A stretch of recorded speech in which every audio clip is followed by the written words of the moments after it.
விவசாய நண்பர்கள் அனைவருக்கும் வணக்கம். நம்ம இந்த வீடியோ எதை பற்றி பார்க்க போகிறோம் பார்த்தோம்னா, மைக்ரோவெல் கம்பெனியில் வரக்கூடிய லிக்செல் M50 அப்படிங்கிற இந்த மருந்தை பற்றி தான் இந்த வீடியோவில் பார்க்க போகிறோம். வாங்க வீடியோக்குள்ளே போகலாம்.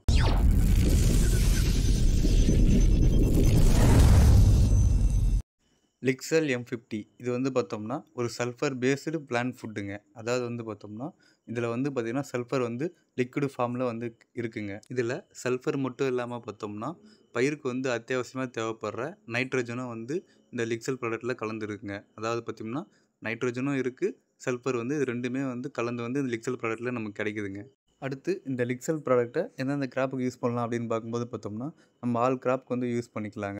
இந்த லிக்செல் ப்ராடக்ட்டை வந்து பார்த்தோம்னா நம்ம எர்பிசைடு தவிர இன்செக்டிசைடு, ஃபங்கிசைடு, அது இல்லாமல் பார்த்தோம்னா மைட்டிசைடு எல்லாத்து கூட வந்து கலந்து மிக்ஸ் பண்ணி அடிக்கலாங்க.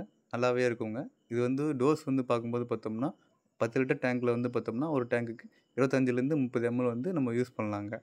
அடுத்து லிக்செல் ப்ராடக்ட்டோட யூசஸ் அப்படின்னு பார்க்கும்போது பார்த்தோம்னா இது வந்து 3 விதமாக வந்து நமக்கு வந்து யூஸ் ஆகுதுங்க. ஃபஸ்ட்டு வந்து பார்த்தோம்னா இது வந்து ஒரு மைட்டிசைடாக வந்து யூஸ் ஆகுதுங்க. நார்மலாக வந்து நம்ம வந்து பேனுக்கு வந்து மருந்து அடிக்கும்போது பார்த்தோம்னா கூட சல்பரும் சேர்த்து அடிப்போங்க. நார்மலாக வந்து வெட்டபிள் சல்பர் வந்து நம்ம சேர்த்து அடிப்போம். அது வந்து பவுடர் ஃபார்மில் இருக்குங்க.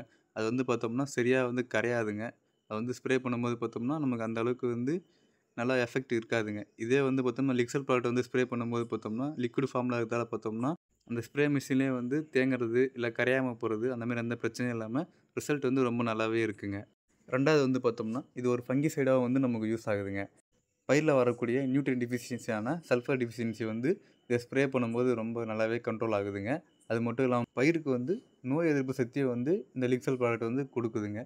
மூணாவதாக வந்து பார்த்தோம்னா இது ஒரு பிஜிஆராகவும் யூஸ் ஆகுது. அதாவது பிளான்ட் க்ரோத் ரெகுலேட்டர் அப்படின்னு சொல்லுவாங்க. தமிழில் வந்து பார்த்தோம்னா பயிர் வளர்ச்சி ஊக்கியாகவும் வந்து பயன்படுதுங்க. எப்படின்னு பார்த்தோம்னா இதில் வந்து நைட்ரஜனும் வந்து கூட வந்து லிக்விட் ஃபார்மில் கலந்துருக்கிறதால பார்த்தோம்னா பயிருக்கு தேவையான வந்து வளர்ச்சியை வந்து இந்த லிக்செல் ப்ராடக்ட் வந்து கொடுக்குதுங்க. அடுத்து இதோட ப்ரைஸ் வந்து பார்க்கும்போது பார்த்தோம்னா 100 ml வந்து நமக்கு வந்து ₹40 அப்படின்னு வருங்க. அவ்வளோதாங்க இந்த வீடியோ. இந்த வீடியோ உங்களுக்கு பிடிச்சிருந்துச்சுன்னா லைக் பண்ணுங்கள். ஏதாச்சும் டவுட் இருந்தால் கமெண்ட் பண்ணுங்கள். மறக்காமல் என் சேனலை சப்ஸ்கிரைப் பண்ணி வச்சுக்கங்க. நன்றி, வணக்கம்.